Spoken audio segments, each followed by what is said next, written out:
আসলে গতকাল বিএনপি ভারপ্রাপ্ত চেয়ারম্যান একটা কথা বলেছেন, আন্দোলনরত 8 দলের দিকে আসলে ইঙ্গিত করে বলেছেন যে ধর্মকে এখানে ব্যবহার করা হচ্ছে।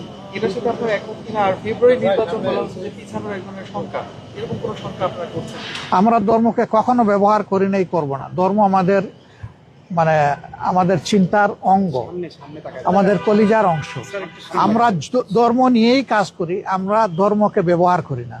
ধর্ম ব্যবহার করলে কে করে সেটা আপনারা ভালো বুঝেন। ইলেকশনের সময় নতুন করে যারা বেশি বেশি নামাজ শুরু করেন, টুপি পরেন, তসবি হাতে নিয়ে ঘুরান, ধর্মকে তারাই বোধহয় সম্ভবত ব্যবহার করেন। আমরা কিন্তু সারা বছর তসবি হাতে নিয়ে ঘুরাই না, তসবি বুকে নিয়ে ঘুরাই আমরা। এবং আমরা আমাদের কাজগুলো আমাদের বিলিফের আওতায় করতে চাই। এখন যে যেভাবে বুঝেন এটা তাদের ব্যাপার।